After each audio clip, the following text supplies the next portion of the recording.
Hi guys, welcome back to 40 and Beyond. My name is Delora Gooden, and as promised before, I indicated that I would do a vitamin haul. So I'm going to be discussing the vitamins that I take on a daily basis, what I try to take on a daily basis. Reasons being that I started taking my vitamins were: one, the concern about the hair on my face, also which I thought or I suspect is PCOS. Another symptom of PCOS that I identified with is a high tummy, the hair on my face, high tummy, and insomnia.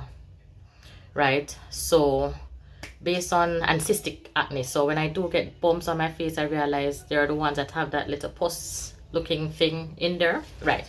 So based on research, there are a few vitamins that were recommended based on research on YouTube and from a few nutritionists and doctors, holistic doctors.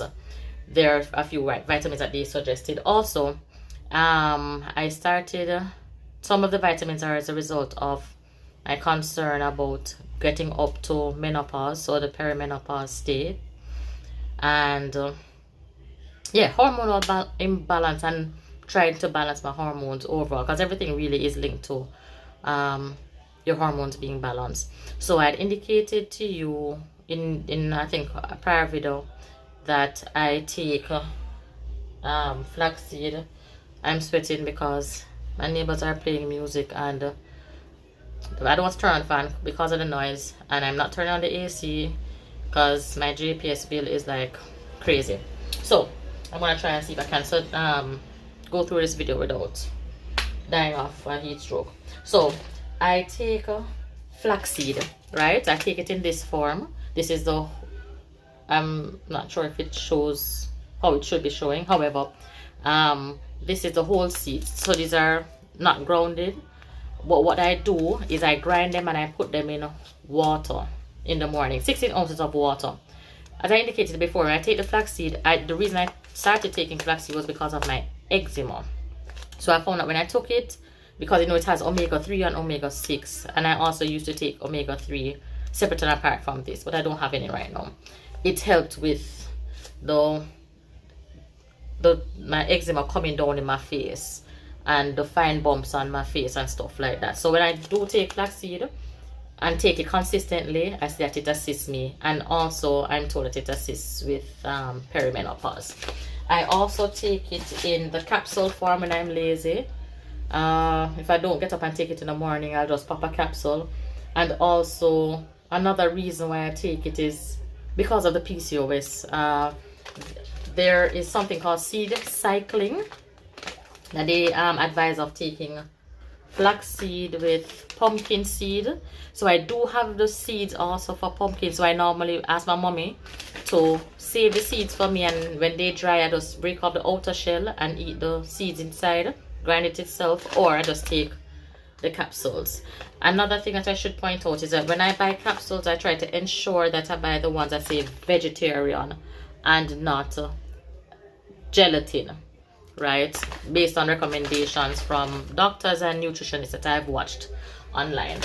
So that's a flaxseed, pumpkin seed that I take, and that's supposed to help also with hormonal imbalance. I take evening primrose. So this was based on a recommendation from a friend.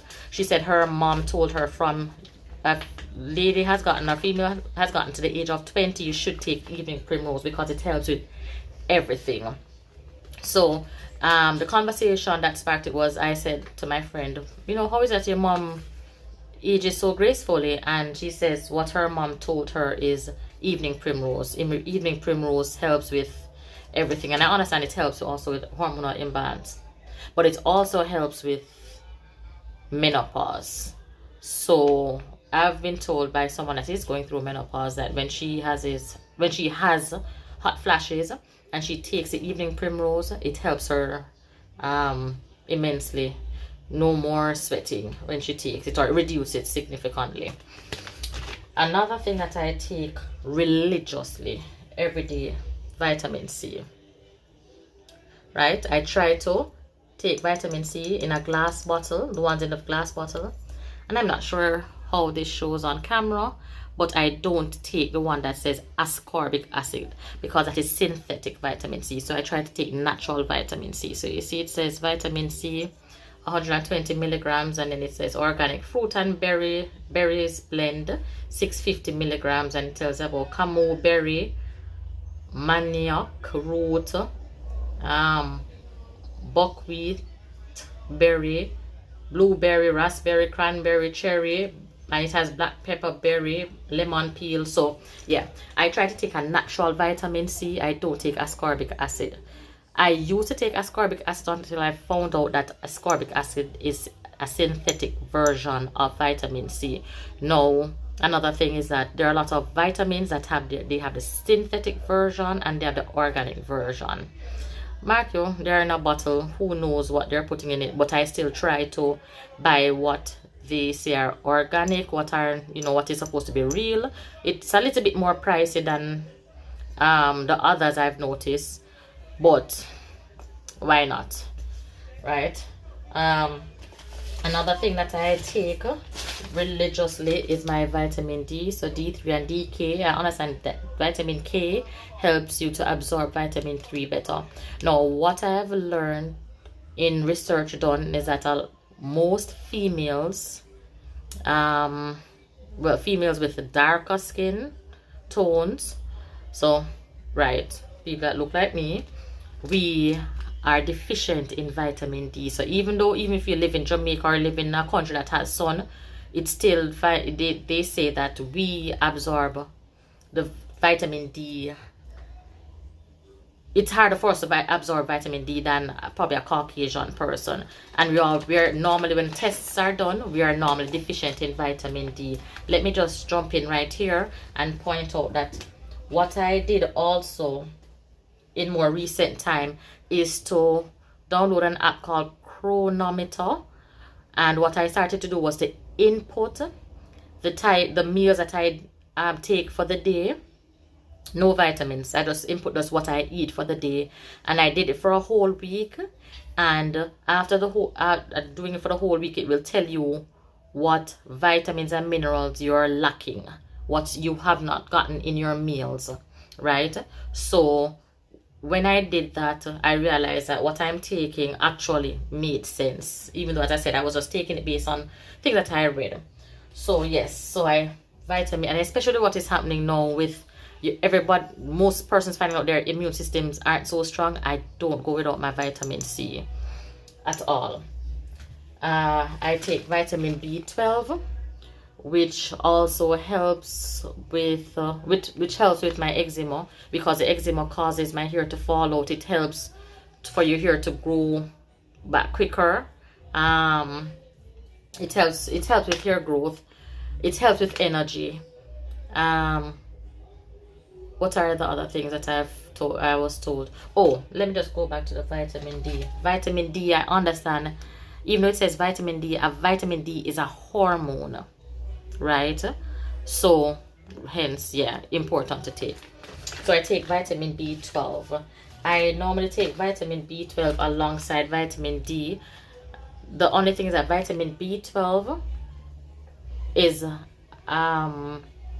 water soluble.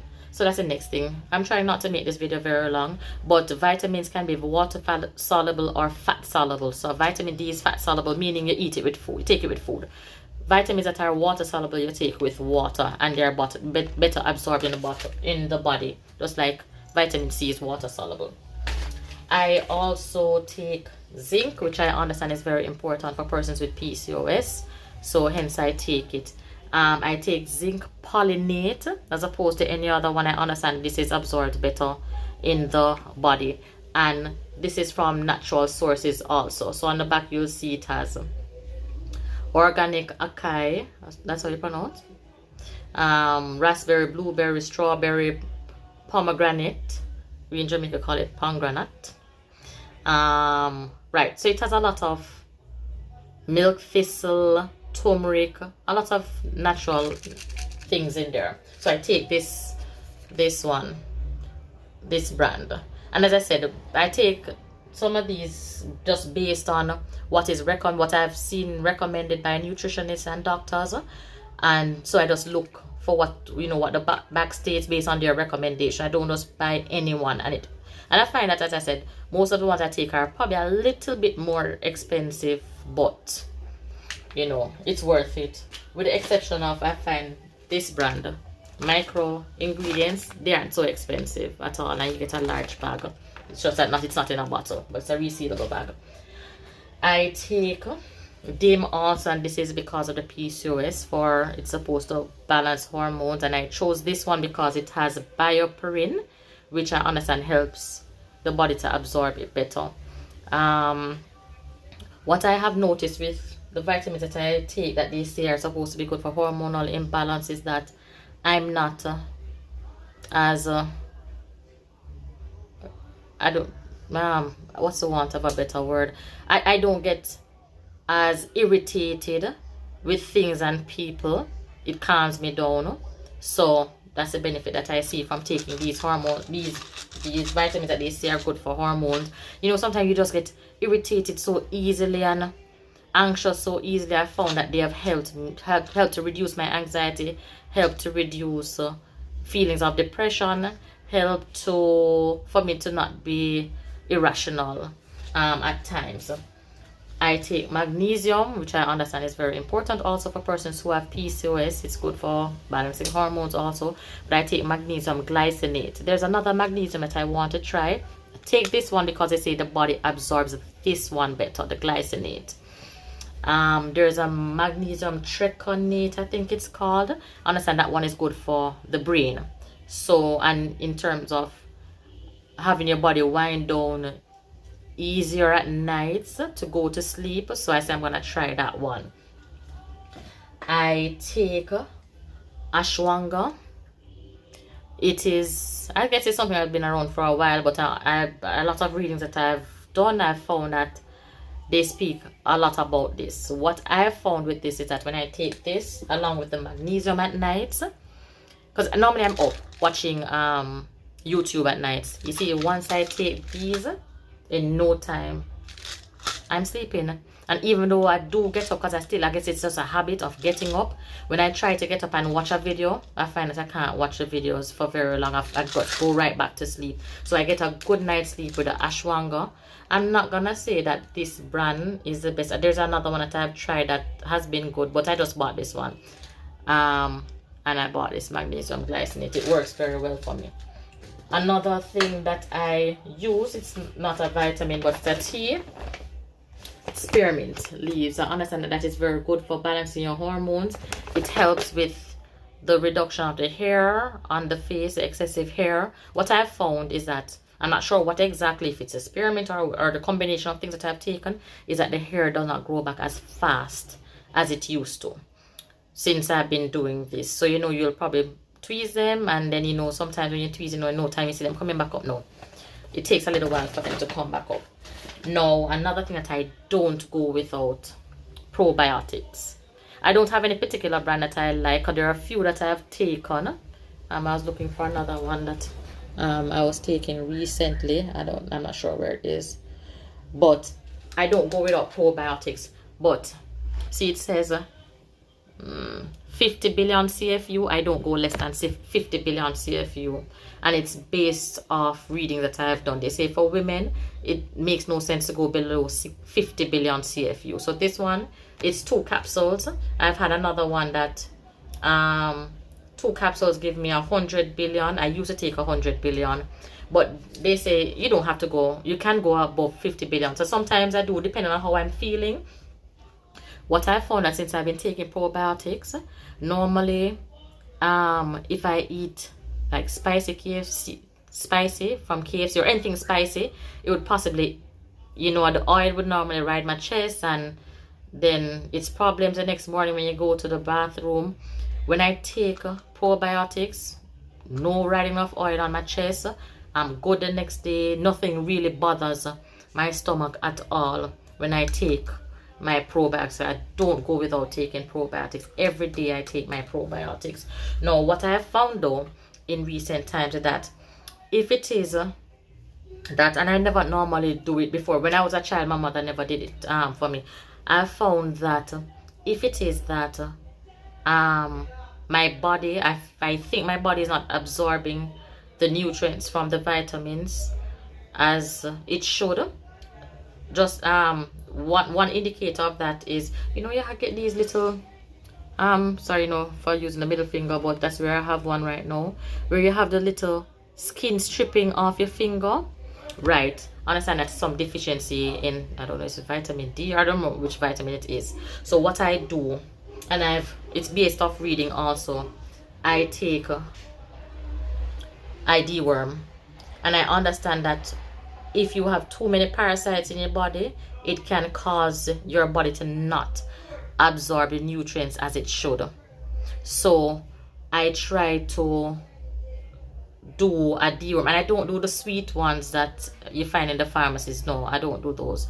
This is one that I've gotten locally, and there are many others that is really just bush, because different bushes that they've put in there. This says dandelion, sage, neem, sulfur, apple cider vinegar, old wild harvested herbs, and sea salt tincture, right? So I found that once I do a parasite cleanse and then start taking back my nutrients, or my vitamins, I get a better result from it. And as I said, I don't go without my probiotics at all. If there's anything that I would say I must take every day is this. So if I even not take the rest, I take this, because I found once my gut is healthy, then my skin looks better, I feel better overall. And then they say if your gut is healthy, then when you eat your food, if you eat properly, you'll get all the requisite nutrients. The only thing that I've been told that you won't necessarily get through food or sun is a vitamin D. But yeah, I will emphasize taking probiotics. Find a good probiotic, so it's good not only for gut but also for vaginal health. So yeah, even if I don't take any of these, I have to take my probiotics. They may be a little bit on the more expensive side, depending on what you call expensive, but I try to take my probiotics every day. So guys, that is it. That's my vitamin haul. I know the video is a little bit long. I didn't want it to be this long, but I just wanted to go through the vitamins that I take. Thanks again for listening to me, watching me, and I hope to do another video in short order. Again, this is 40 and Beyond, and I'm Delora Gooden. Bye.